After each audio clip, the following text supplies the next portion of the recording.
Інжір жемісінің адам денсаулығына пайдасы.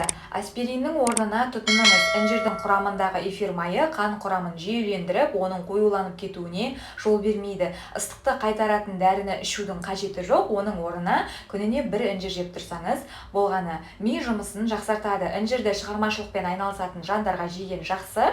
Мысалы, суретшілерге, композитор, жазушы, ақын және кәсіпорын иелеріне. Олар толассыз ой үстінде жүргендіктен бұл жемістің миға әсері мол. Жоғары температура, ауыз қуысының індеті, бронх қабынуы, тамақ ауруы кезінде, яғни біраз қасық уақтап туралған інжірге 2 стакан қайнаған су құйып, 10 минут баяу отқа қойыңыз. Салқындатып сүзгіден өткізіп, күніне 4 рет ішіңіз. Шаршап, әлсіреп, жүйке жұқарған кезде 1 стакан жылы сүтке 4-5 жемісті салып, ашытып, ұнтақтап, күніне 2-4 рет жесеңіз болады.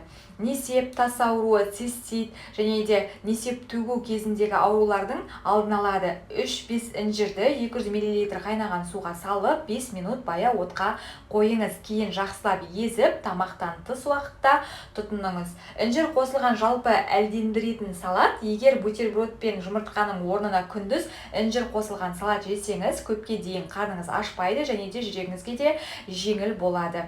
Інжір 300 грамм, қара өрік 150 грамм, миндаль жаңғағы 2,5 ас қасық, айран 1 стакан, апельсин қабығының үгіндісі. Қара өрікті суға салып, содан соң інжірмен бірге жуып, жұқалап тураңыз. Миндаль жаңғағын қайнаған сумен жібітіп, қабығын ашып үгітіңіз.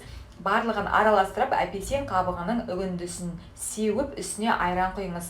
Қант салудың керегі жоқ. Сіздерге ұнайды деген ойдамыз. Ақпарат пайдалы болса, арнамызға жазылып, міндетті түрде лайк баса кеттіңіздер. Келесі видеода жүздескенше аман сау болыңыздар.